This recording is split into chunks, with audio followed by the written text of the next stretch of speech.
Sir வணக்கம் sir. வணக்கம் robin. நல்லா இருக்கீங்களா சார்? நல்லா இருக்கேன் ராபின். சார், இடைத்தேர்தல் மிக முக்கியமாக பார்க்கப்படுகிற அந்த நேரத்தில் ஒரு கல்யாண நிகழ்ச்சியில் ஆராசா அவர்கள் சொல்கிறாரு, இந்த மாதிரி இனி திமுக தனித்து நிற்கணும்னு சொல்கிறாரு. முன்னாள் முதல்வர் ஸ்டாலின் அவர்களும் அந்த கருத்தை நம்ம பரிசீலனை செய்வோம்னு சொல்கிறாங்க. இடைத்தேர்தலில் மட்டும் தனியாக நிற்கிறதா திமுக யோசிக்கிறாங்களா, இல்லை வருங்காலங்களில் தனியாக நிற்கிறதா? இல்லை, ஸ்டாலின் நம்மளை யாரும் அனுப்ப மாட்டாங்க, நம்மகிட்ட இருக்கிறவங்க இவ்வளவு நம்ம வரவேற்பு தானே சொல்கிறாங்க. அடுத்த நாளே பிரேமலதா அம்மையாரும் சுதீஷும் நாங்கள் திமுக கூட தான் இருக்குங்கிறத காட்டுறதுக்கு அவங்க ஸ்டாலின் சந்திச்சாங்களா? அது மட்டும் இல்லை, சட்டசபையில் அண்ணன் மு.க. ஸ்டாலின் ஆதரவில் வெற்றி பெற்றோன்னு அந்த 13 பேருக்கும் ஒரு கொட்டு கொடுக்குற மாதிரி அடிக்கடி பிரேமலதா அம்மையாரும் பேசிகிட்டு இருக்காங்களா இல்லையா? ஸோ தேமுதிக அவங்க அலையன்ஸில் தான் இருக்கிறாங்க. அவங்க இன்னைக்கு இதை சொல்கிறாங்கன்னா, அதாவது அப்போ நீங்கள் ஏன் ராகுல் காந்திக்கு பிறந்தநாள் வாழ்த்து அனுப்பினீங்க? ஸ்டாலின் திமுகலேருந்து யார் வேணா அனுப்பியிருக்கலாம். ஸ்டாலின் தாங்க அனுப்பினார். ஸ்டாலின் தாங்க எக்ஸ் தளத்தில் பதிவு போட்டார். அவர் அந்த இடத்துக்குள்ள விஜய் ஆப்ஷனையும் ஸ்டாலின் ஆப்ஷனையும் சேர்த்து ஓப்பன் பண்ணுறாரு. நம்ம டே டு டே பொலிட்டிக்ஸில் இன்றைக்கி என்ன நடக்கோ அதை தான் சொல்கிறோம். நாளைக்கு பலதரப்பட்ட மாறுதல்கள், பலதரப்பட்ட இதுக்குள்ளே வரும் அரசியல். யார் பிடின்னு நிற்காது. Things are not deliberately made, simply accord தான் அரசியல். ஒவ்வொருத்தரும் ஒவ்வொரு விருப்பத்துக்கு போவாங்க. அது நான் தப்புன்னு சொல்ல முடியாது. என் ஃப்ரெண்ட் வெங்கட்ராஜன் ஒருத்தன் இருக்கான், அவன் நினைக்கிறதான் சொல்லிட்டு இருப்பான். இல்லைப்பா இது பாசிபிலிட்டிஸ் பற்றி தான் பேசணும்னு சொன்னால் அது தாண்டி முடிஞ்ச முடிவாக பேசுவாங்க. அரசியலில் முடிஞ்ச முடிவாக எதுவும் பேச முடியாது. இப்போவும் பல ஆப்ஷன்ஸையும் பல பாசிபிலிட்டிஸையும் பல ஃபீசிபிலிட்டிஸையும் பல அவென்யூஸையும் ஓப்பன் பண்ணதுக்கு இவர் ஆராசா பேசியிருக்கிறாரு. அதற்கும் வாய்ப்பு இல்லாமல் இல்லைன்னு எவாசிவா மு.க. ஸ்டாலின் பதில் சொல்லியிருக்கிறார். ஓகே, அதே போல் இன்னொரு நிகழ்ச்சியில் அப்பாவை காணும்னு சொல்லிட்டு சொன்ன முதல்வருக்கு கே.என். நேரு விரைவில் மு.க. ஸ்டாலின் அவர்கள் சட்டமன்றத்திற்கு வருவார், முதல்வராகவே வருவார்னு கே.என். நேரு சொல்கிறாரு. இடைத்தேர்தலை மையமாக வச்சு சொல்கிறாரா? இல்லை, நெஹ்ரு ஒரு வார்த்தை சொன்னாருன்னா அதுக்கு ஒரு மீனிங் உண்டு. அதை நம்ம ஜஸ்ட் லைக் தேட்னு போட முடியாது. ஒரு ஆர்கனைசர் ஒரு வார்த்தை என்ன மீன் பண்ணுறாருங்கிறது எதிர்காலம் தான் சொல்லணும். இந்த அரசு இன்னைக்கு எய்தர் எடப்பாடியார் எலெக்ஷன் மாதிரி எய்தர் விஜயார் எலெக்ஷன் லெவலில் தான் இருக்குது. 108 சட்டமன்றத்தில் 144 144 போச்சு. ஸோ அதுதான் யதார்த்தம். பட்டு நெஹ்ரு ஒரு இதில் சொல்கிறாருன்னு சொன்னால் திருச்சி கிழக்கில் ஸ்டாலினை நிற்க வைக்கணுங்கிற எண்ண ஓட்டங்கள் இருக்கலாம். பட் ஸ்டாலின் அதில் முடிவெடுக்கலைங்கிற ஒரு இதை தான் சொல்கிறாரு.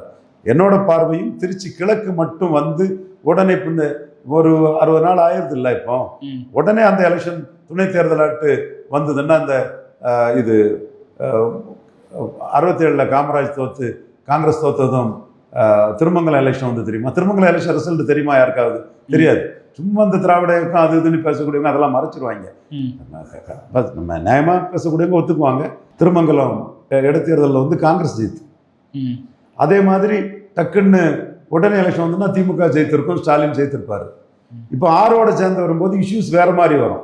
ஆரையும் ஃபேஸ் பண்ணணும். நம்மளே தோத்ததும் ஸ்டாலின் தோத்ததும் அவருக்கு இருந்த சிம்பதி அபரிதம். அப்போ அவர் திருச்சியில் நின்னா ஜெயித்திருவாருங்கிற தோற்றம் தான் இருந்தது. பட் எப்போ எலெக்ஷன் வருது என்ன வருதுங்கிறதெல்லாம் நிறைய கேள்விக்குறிகள் இருக்குது. பொறுத்திருந்து பார்ப்போம். ஓகே சார், அதே போல் சீமான் அவர்களும் அம்பாசமுத்திரத்தில் போட்டியிட போகிறதா சொல்கிறாங்க. பொது வேட்பாளராக நிறுத்த போகிறான்னு சொல்கிறாங்க. ஆனால் அதுக்கு நாம் தமிழர் சார்பாக ஒரு மறுப்பு தெரிவிச்சிருக்காங்க. அது எப்படி பார்க்குறீங்க? பொது வேட்பாளர்னு அவர் கிளைம் பண்ணலை, பொதுமக்கள் வேட்பாளர்னு தான் வர்றார். ஓகே, எல்லா கட்சி சார்ந்தவர்களும் சீமான் எம்எல்ஏ ஆகணும்னு ஆசைப்படுறாங்கிறது அந்த கருத்தின் அடிப்படையில் தான் சொல்கிறாரு. 6 தொகுதியிலையும் கேண்டிடேட் போடுவேன், நான் அம்பாசமுத்திரம் நிற்பேன்னு சொல்கிறாரு. அம்பாசமுத்திரத்துக்குள்ளே அந்த தொகுதிக்குன்னு பல வரலாறு உண்டு. இப்போ தாவேக்கா 3ஆவது தான் போயிருக்குது அங்கே. பட் தாவேக்காவுக்கு வெற்றி பெற்ற எசகி சுப்பையா, தாவேக்காவுக்கு காங்கிரஸ், தாவேக்கா 3 பேர் சேர்ந்து நிற்கிறாங்கன்னு அந்த ஒரு தேரியும் போகுது. பட்டு அது ஒரு சேலஞ்சாட்டு சீமான் அதுக்குள்ளே வரார். ஸோ அது டோர் டு டோர் கேன்வாஸ் போவார். பல அம்சங்கள் அவருக்கு இருக்குது. அந்த தொகுதி காமராஜ் ஆட்சி அமைப்போம்னு ரவி அருணன் அவர் திமுக ஆட்சிக்கு வரும்போது வெற்றி பெற்ற தொகுதி. ரவி அருணன் வெற்றி பெற்ற தொகுதி. அதுக்கு பிறகு ஒரு கட்டத்துக்குள்ள 96ஆம் ஆண்டு நாம தான் இன்றைக்கி அவங்க சகோதரர் தான், எல்லாரும் நண்பர்கள் தான். 30 வருஷத்துக்கு முன்னே நடந்த ஒரு நிகழ்வு.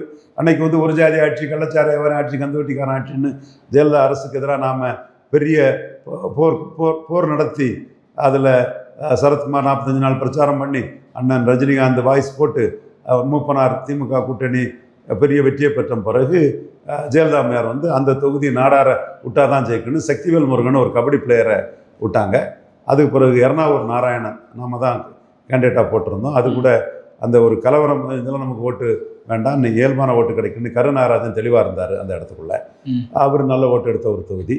ஸோ அங்கே ஒரு நாடார் கன்சால்டேஷனுக்கும் ஒரு வாய்ப்புள்ள ஒரு தொகுதி தான் அம்பாசமுத்திரம். எனிவே சீமான் பொறுத்தளவில் நாம் தமிழர் அதிக ஓட்டு எடுத்த ஒரு தொகுதி, அதுக்குள்ளே அவர் நிற்கிறார். இல்லை, இந்த முறை ஜெயிச்சே ஆகணும், வெற்றி பெற்றே ஆகணும்னு சொல்லிட்டு இன்னைக்கு கூட சமூக வலைதள பிரிவுன்னு சொல்லிட்டு சோஷியல் மீடியா இன்ஃப்ளூயன்சர்ஸை கூப்பிட்டு பெருசாக பேசியிருக்காரு சீமான் அவர்கள். எப்படி பார்க்குறீங்க? கண்டிப்பாக உலகம் ஃபுல்லாக உள்ள தமிழர்கள் அம்பாசமுத்திரத்தில் வந்து குவிவாங்க. உலகம் ஃபுல்லாக உள்ள தமிழர்கள் அம்பாசமுத்திரத்தில் வந்து 6 தொகுதிகளில் போட்டியிடுவோம், ஒரு தொகுதியை மட்டும் கான்சென்ட்ரேட் பண்ணுவோம் அப்படின்னு சொல்லியிருக்காரு. அதான் உலகம் ஃபுல்லாக உள்ள தமிழர்கள், மும்பை தமிழர்கள், பெங்களூர் தமிழர்கள், ஹைதராபாத் தமிழர்கள், கேரளா தமிழர்கள், கேரளாவில் வாழும் தமிழர்கள், கனடா வாழ் தமிழர்கள், எல்லா தமிழர்களும் சீமான சட்டமன்ற உறுப்பினராகணும்னு பெரிய அளவுக்கு குவிவாங்க. அது சீமான் சென்ட்ரிக் எலெக்ஷன் அந்த களம் அமையும். மக்கள் என்ன தீர்ப்பளிக்க போகிறாருங்கிறத மக்கள் தான் தீர்ப்பளிக்கணும். அதே போல் தாவேக்காவுக்கும் இந்த 6 தொகுதிக்கான இடைத்தேர்தல்ன்றது ஒரு பெரிய சவாலாக இருக்கும். தேர்தல் முடிஞ்ச பிறகு ஒரு தேர்தல் நடக்குது, தாவேக்கா ஆட்சிக்கு பிறகு ஒரு தேர்தல் நடக்குது. தாவேக்காவுக்கு வந்து இம்பேக்ட் தெரியாமலே 35 வந்துட்டாங்க. இப்போ 35ங்கிறது அவங்க இம்பேக்ட்னு தெரிஞ்சு போச்சு. ஆளுங்கட்சி அதிகார பலத்தில் வந்துட்டாங்க. தென் அவங்கள்ட்ட திமுக கூட்டணியில் உள்ள கட்சிகள் அவங்கள்ட்ட வந்துட்டு, அதிமுக கூட்டணியிலேருந்து செல்வாக்கான எஸ்சிக்கு சுப்பையா போன்றவர்களே வந்துட்டாங்கன்னு சொல்லும்போது அந்த 5 தொகுதி, ஒரு தொகுதி அவங்க ரிசைன் பண்ணது, மீதி 5 தொகுதியும் அதிமுக வேட்பாளர்கள் இவங்கள்ட்டே வந்துட்டாங்க. ஸோ தாவேக்கா வந்து கம்ஃபர்டபுள் பொசிஷனில் தானே இருக்குது. ஆளுங்கட்சி அதிகார பலம், அவங்க ஜெயித்த தொகுதி, 5 தொகுதியில் ஜெயித்த அதிமுக வேட்பாளர்கள் இங்கே வந்துட்டாங்கன்னா தாவேக்கா வந்து இதில் 5 தொகுதியில் 3வது பேர் இருந்தாலும் டோட்டலாக தேர்தல் களத்தில் ஒரு கம்ஃபர்டபுள் பொசிஷனுக்கு தாவேக்கா இருக்கிற மாதிரி தானே தெரியுது. பட் இந்த பொசிஷன் எந்த அளவுக்கு அப்படின்னு சொன்னால், கர்நாடகாவில் பாஜக வந்து மக்களவை தேர்தலில் மிகப்பெரிய வெற்றியை பெற்று குமாரசாமி கவுடாவுக்கு மகன் 1.5 லட்சம் ஓட்டில் தோற்று, மல்லிகார்ஜுன கார்கேக்கு மகன் 1.5 லட்சம் ஓட்டில் தோற்று, பார்லிமெண்ட்டில் மோடிஜி லீடர்ஷிப் ஸ்வீப் பண்ண பிறகு சட்டமன்றத்தை அவங்க ரிசைன் பண்ண சொல்லி அந்த இடங்களில் வெற்றி பெற்று எடுத்தாங்க. அதே மாதிரி மத்திய பிரதேசில் ஜோதிராதித்யா சிந்தியா அவரே மக்களவையில் தோற்ற பிறகு சட்டமன்ற தொகுதிகள் அவர் ஆதரவாளர்களாக ரிசைன் பண்ணிக்கிட்டு அதுக்கு பிறகு ஜெயித்தாங்க. அதாவது ஒரு மக்கள் தீர்ப்பு மேசிவாக ஒரு கட்சிக்கு எதிராக போன பிறகு அந்த கட்சியை சார்ந்த எம்எல்ஏக்களை ரிசைன் பண்ணிட்டு ஜெயித்தாங்க. இப்போ இவங்க வந்து மக்கள் தீர்ப்புக்கு வந்து எதிராக தான் ரிசைன் பண்ண வைக்கிறாங்க. மக்கள் தீர்ப்பு வந்து விசியில் இந்த 5 தொகுதியிலையும் தோக்கடிச்சிருக்குது ரெட்டையில. விசியில் ரெட்டையிலையும் வந்து 47 தொகுதியில் விசியில் தோக்கடிச்சிருக்கு. அந்த 47ல் அந்த 5 இருக்குது.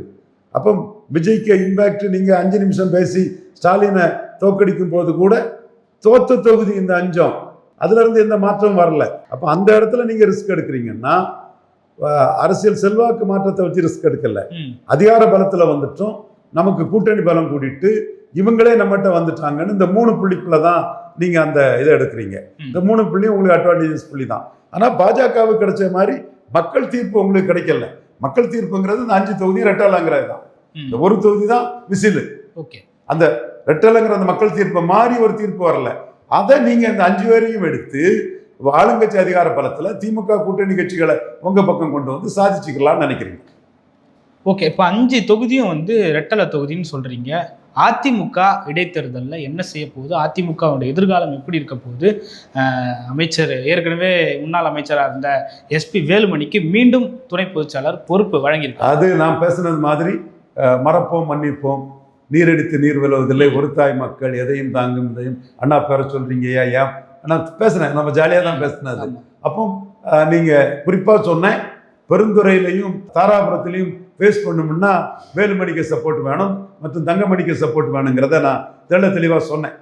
அப்போ அந்த இடத்துக்குள்ள இன்னைக்கு பெருந்துறை ஏடிஎம்கே ரெட்டையில ஃபைட் கொடுத்துருன்னு தான் நான் நினைக்கிறேன். அதே மாதிரி தாராபுரமும் ஓரளவு ஃபைட்டை கொடுத்துருந்தா 2 தொகுதியை நான் ரெட்டையில தொடர்பாக ஃபைட்டுன்னு நினைக்கிறேன். அந்த ஃபைட்டை கொடுக்கறதுக்கு வேலுமணி போன்றவங்க வேணும்னு சொல்லும்போது வேலுமணிக்கு இப்போ மாநில அளவில் பொறுப்பெல்லாம் கொடுத்துருக்கதான் நம்ம கண்கூடாக பார்க்குறோம். அதிமுகவோட எதிர்காலம் எப்படி இருக்கு போது சார்? ஒரு தீர்மானம் வந்து இடைச்சர்களை நாங்கள் ஏற்றுக்க மாட்டோம்னு சொல்லிட்டு எடப்பாடி பழனிசாமி சட்டமன்றத்திலேருந்து வெளிநடப்பு செய்கிறாரு. பின்னாடி 10 பேர் தான் வராங்க. மற்ற எம்எல்ஏக்கள் சட்டமன்றத்திலேயே அமர்ந்திருக்கிறாங்க. அதிமுகவுடைய எதிர்காலம் எப்படி இருக்க போகுது? அதிமுக ஜெயலலிதா தோற்றும் போது 98 அவங்க பவுன்ஸ் பேக் ஆயிட்டாங்க. 96 அவங்களே தோற்றும் போது, அதுக்கு பிறகு 2006 அவங்க தோக்கும் போது 2009 அவங்க வந்து ஒரு 13 தொகுதி ஜெயித்துட்டாங்க. அதுக்கு பிறகு திமுக அணியில் உள்ள முக்கியமான கட்சிகளை எடுத்தாலே ஆட்சியை பிடிச்சிடலாங்கிற சூழ்நிலை அவங்களுக்கு இருந்தது. இன்னைக்கு வந்து எடப்பாடி வந்து 10 ஆண்டுகள் அதிகாரம் இல்லாத ஒரு பாதையை நோக்கி அவர் பயணிக்கிறார். அது மட்டுமில்லை, தொடர் தோல்விகளில் தான் இருக்கிறார். ஆனால் ஒரு சேஞ்சு சிச்சுவேஷனில் தமிழ்நாடு அரசியல் களமே யூபி மாதிரி பாஜக, முலாயம் சிங் யாதவ், மாயாவதி 3 பெரிய சக்தி 20 விழுக்காடுக்கு மேலே. பீகார் மாதிரி லாலு, நிதிஷ், பாஜக 3 பெரிய சக்தி, நியர்லி 20 விழுக்காடு அந்த ரேஞ்சில். சிலவங்க 17.5 கூட இருக்கும். அது ஒன்றும் பெரியது இல்லை. 20க்கும் 17.5க்கும் அளந்து பார்க்காண்டாம். 3 பெரிய சக்தி. அதே மாதிரி இங்கே 3 பெரிய சக்தி 35, 25 to 30, 20, 21 3 பெரிய சக்தி. அதில் எடப்பாடி வந்து 3ஆவது பெரிய சக்தியாக இருக்கிறார். அவர் தேவகவுடா மாதிரியும் வந்துடலாம், மாயாவதி மாதிரியும் வந்துடலாம், நிதிஷ்குமார் மாதிரியும் வந்துடலாம். ஆனால் எம்ஜிஆர் மாதிரி ஜெயலலிதா மாதிரி என்ன வர முடியாது. 26க்கு மேலே உள்ள விஜய் ஸ்டாலினோட மேலே 21 முதல்வரான ஸ்டாலினுக்கு விஜய் கம்பேரிட்டிவ் இல்லை. எல்லாமே தரவுகளோட ஆதாரத்தோட விஷயங்களை அணுகணும். அப்போ அவர் ஒரு பிளேயர், 3ஆவது பெரிய சக்தி. எம்ஜிஆர் ஜெயலலிதா மாதிரி நம்ம தனியாட்சி அவருக்கு வாய்ப்பே இல்லை. பட் ஆட்சிக்கு வரமாட்டார், அதிகாரத்துக்கு வரமாட்டார்னு அவர் சொல்ல முடியாது. இப்போவே வந்திருக்கலாம், கோட்டை விட்டுட்டார். அவர் என்ன நினைச்சாருன்னா, இந்த கண்டிஷனில் திமுக அணி இன்டாக்டாக நிற்கும்னு நினச்சிட்டார். அப்போ விஜய் இவரை சிஎம்மா சொல்லணும், அல்லது இவர் விஜய் சிஎம்மா சொல்லணும். ஓகே, அவர் என்ன நினைச்சாருன்னா, திமுக அணி இன்டாக்டாக நின்றுட்டா விஜய் நம்மளை சிஎம்மா சொல்லுவாருங்க அளவுக்கு அன்பழகன் விட்டு கிங் மேக்கர் இல்லை கிங்குன்னாங்க. ராகுல் காந்தி எல்லாத்தையுமே காலி பண்ணி விட்டுட்டு போயிட்டார். அப்போ அது அவரோட ஒரு கால்குலேஷன் அந்த இடத்துல அடி. அடுத்தால திருமாவளவனுக்கு வந்தது, அதையும் அவர் அக்செப்ட் பண்ணியிருக்கலாம். அதை திருமாவளவன் அக்செப்ட் பண்ணாதனால 25 பேர் அவரை விட்டு வெளியேறிட்டாங்க. ஸோ அவர் வந்து இந்த பின்னடைவை சந்தித்தாலும் 25 பேரில் 21 பேரை திரும்ப தூக்கிட்டார்.